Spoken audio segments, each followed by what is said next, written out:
but the theme of the Wake Me When I'm Free exhibit were roses. And there was a section where there's a beautiful sculpture of literally that rose coming out of the concrete.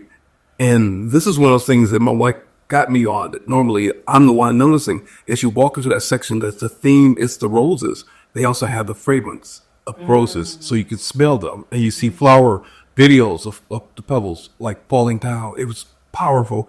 But the last thing you'll see is a piece that I did of Tupac, and he's kind of emerging from the flowers, from the roses. Wow. I'd wake me. Wake me when I'm free. Yeah, I have to catch that because I never, growing up as a pastor's kid, there were things that my parents will allow me to listen to versus what they wouldn't, right? And so, in the Black family, you don't listen to anything secular until after 12 o'clock. I don't know where that came from and why. It was time. Oh, yeah. So you could not listen to it. You can listen to it after 12 o'clock. That means church is over and you can, go back to your devilish ways.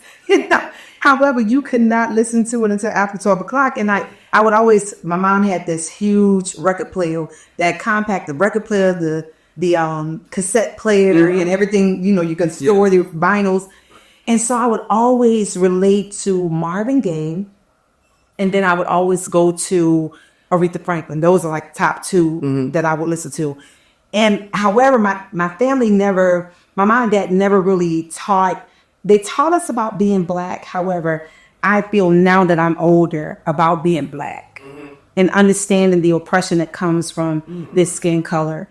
However, also the beauty that comes from the skin color, because I'm Black 365. Right. And so what I found myself doing, even with my kids, I found myself showing them some of those same habits, like don't do this until this. And something woke up in me and said, nah, let the spirit flow. And so it's something like when you talk about those roses, and what I related the roses to often was a lot of pain.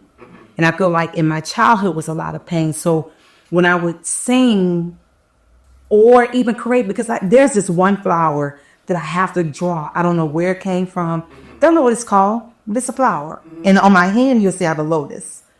So I'm always in this phase of, come on, we're related. We're related. Hey, cousin. So I feel like I'm always beginning again. And so looking at a lot of your work, the flowers, what allows you to know when to use flowers versus not? Because you talked about last year you weren't painting flowers, right?